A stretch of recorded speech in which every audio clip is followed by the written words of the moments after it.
God is not punishing you, but He's actually preparing you. God will often test us before He rewards us.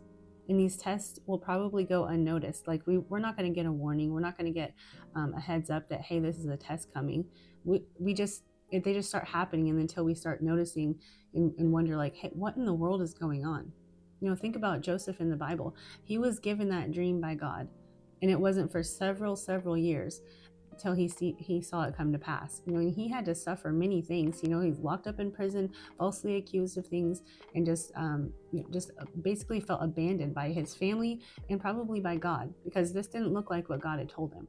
When life gets tough, when we're experiencing uncertainty and loss and failure, disappointments and delays, heartbreaks and loneliness and unfulfilled desires and all kinds of struggles, we feel these things when our hopes, when our dreams seem the most far out of reach. We start to question ourselves. Should I give up? Should I keep going? Should I compromise? Should I settle for less because hoping and enduring and waiting for better just seems so much harder? And then we start to question God. Like, God, why is this so hard? Why isn't this working out? Why is so much delay, God, when you said that this thing was coming to pass, when you promised me this thing, when you said that you would bless me in this area, why am I not seeing it, Lord? And if we're honest, most of us don't see these challenges for what they actually are. We think or we feel that God is punishing us, or that He's even forgotten about us. But that is just not true. In Psalm 66, verse 10 through 12, it says, "For you, O God, have tested us. You have tried us as silver is tried. You brought us into the net. You laid a crushing burden on our backs. You let men ride over our heads. We went through fire and through water. Yet you have brought us out to a place of abundance." And real transformation, real change happens during these tough times in our lives. God is refining us. We are being forged in the fire. And that is not pleasant, but it's often necessary. Isaiah 48:10 says, "Behold, I have refined you, but not as silver. I have tried you in the furnace of affliction." That doesn't sound like fun. And these challenges help shape who we are and who we are becoming. Think about it. It's easy to be patient when everything is going fine, when you're getting everything you ask for quickly, because we like instant gratification nowadays. And then it's easy to be kind when there's no one around to frustrate you, when everyone around you is pleasant. And it's easy to stay focused and committed when there are no distractions. Without times of preparation, we can become easily overwhelmed with these good things that we'd be given.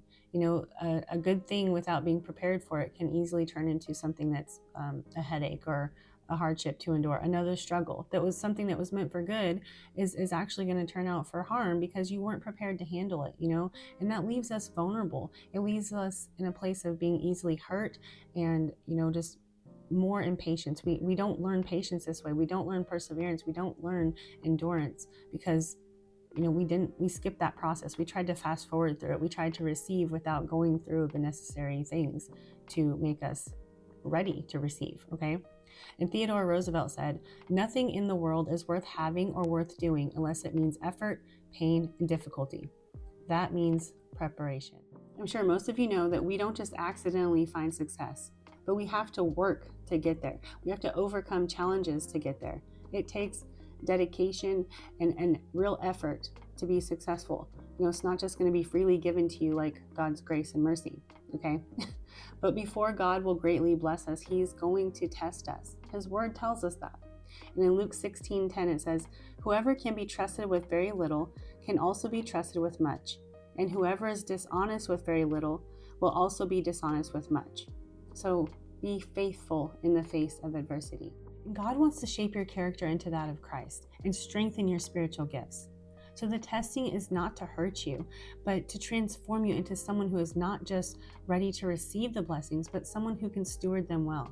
Someone who is going to be able to keep the blessings and not just experience them for a time.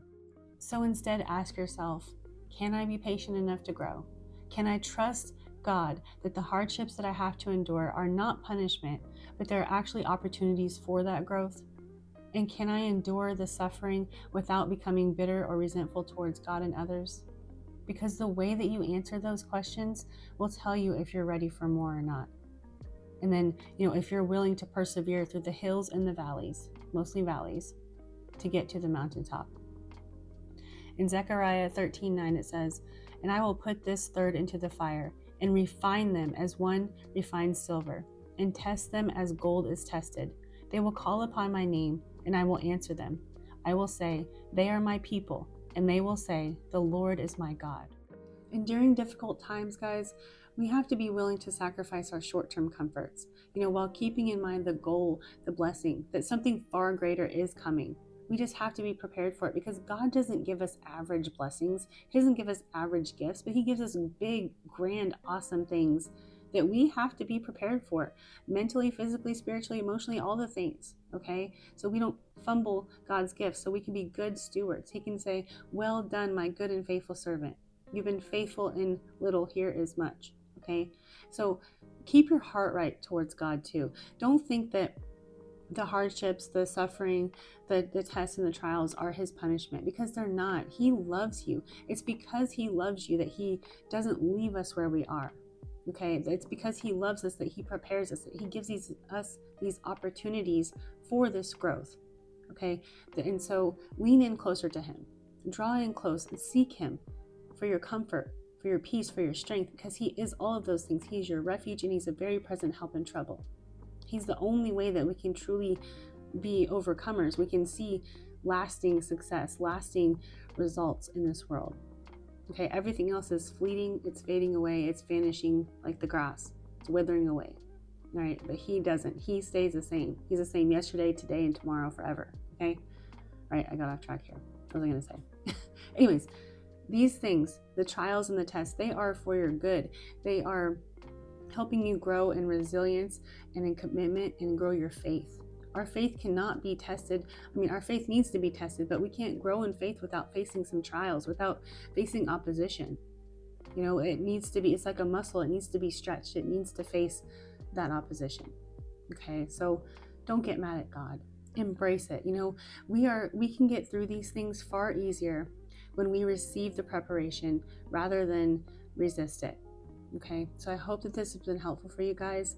Stay encouraged, and just know that God is faithful. He loves you. He is for you. He is not against you. Okay, Jesus bless you guys. I'll see you in the next one. Bye.